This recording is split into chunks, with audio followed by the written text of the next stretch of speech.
Hello નમસ્કાર, શું તમને ખબર છે ગોલ્ડ રિઝર્વ એટલે શું? વિશ્વમાં સૌથી વધુ સોનું કોની પાસે છે? આ રેસમાં ભારત ક્યાં છે? આગળ, પાછળ કે પછી બોર્ડર લાઇન પર?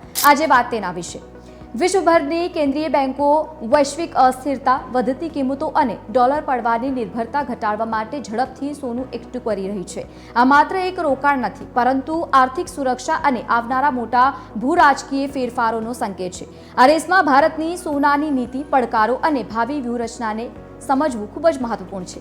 ગોલ્ડ રિઝર્વ શું છે અને તેના વિશે આટલી બધી ચર્ચા કેમ થઈ રહી છે? જ્યારે આપણે કોઈ દેશના સોનાના ભંડાર વિશે વાત કરી રહ્યા છીએ, ત્યારે તે તેની મધ્યસ્થ બેંક અથવા સરકાર દ્વારા સત્તાવાર રીતે રાખવામાં આવેલા સોનાનો ઉલ્લેખ કરે છે. આ સોનું દાગીનાના શોરૂમ અથવા મંદિરો માટે નથી, પરંતુ આર્થિક સુરક્ષા, ચલણના આત્મવિશ્વાસ અને કટોકટીના સમયમાં શક્તિના પ્રદર્શન માટે કહેવામાં આવે છે.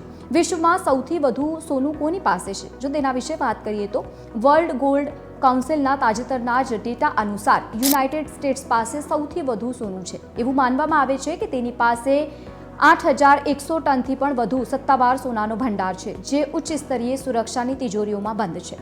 રિઝર્વ બેંક ઓફ ઇન્ડિયાના ડેટા અનુસાર ભારત સરકાર પાસે 800થી લઈને 900 ટન સત્તાવાર સોનું ધરાવે છે, જે તેની ટોચના 10 દેશોમાં સ્થાન આપે છે.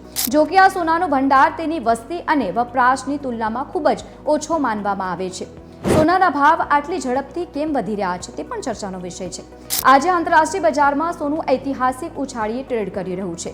આમાં અનેક પરિબળો ફાળો આપી રહ્યા છે. પહેલું કારણ યુદ્ધ અને ભૂરાજકીય તણાવ છે. રશિયા, યુક્રેન, પશ્ચિમ એશિયામાં સંઘર્ષો અને તાઇવાન પર વધતો જતો તણાવ, આ બધા જ કારણો અને સાથે જ રોકાણકારો સલામત આશ્રય સ્થાન શોધી રહ્યા છે તે માટે પણ એક મહત્વપૂર્ણ આ કારણ માનવામાં આવે છે. અને સાથે સુરક્ષિત આશ્રય સ્થાન સોનું છે.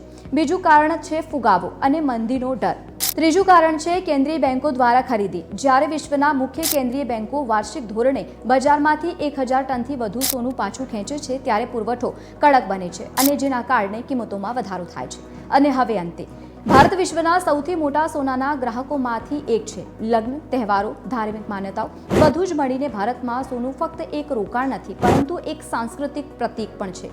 જો કે સત્તાવાર ચિત્ર અલગ છે. આરબીઆઈ પાસે આશરે 800થી 900 ટન સોનું છે, જે આપણા કુલ વિદેશી હુંડિયામણ અનામતનો માત્ર એક ભાગ છે. છેલ્લે 1 કે પછી 2 વર્ષમાં આરબીઆઈએ ધીમું સોનું ખરીદવાની ગતિમાં વધારો કર્યો છે, પરંતુ ભારતની વ્યૂહરચના હજુ પણ આક્રમક દેખાતી નથી. ભારતની સમસ્યા એ છે કે આપણે સોનાના મુખ્ય આયાતકાર છીએ, ઉત્પાદક નથી.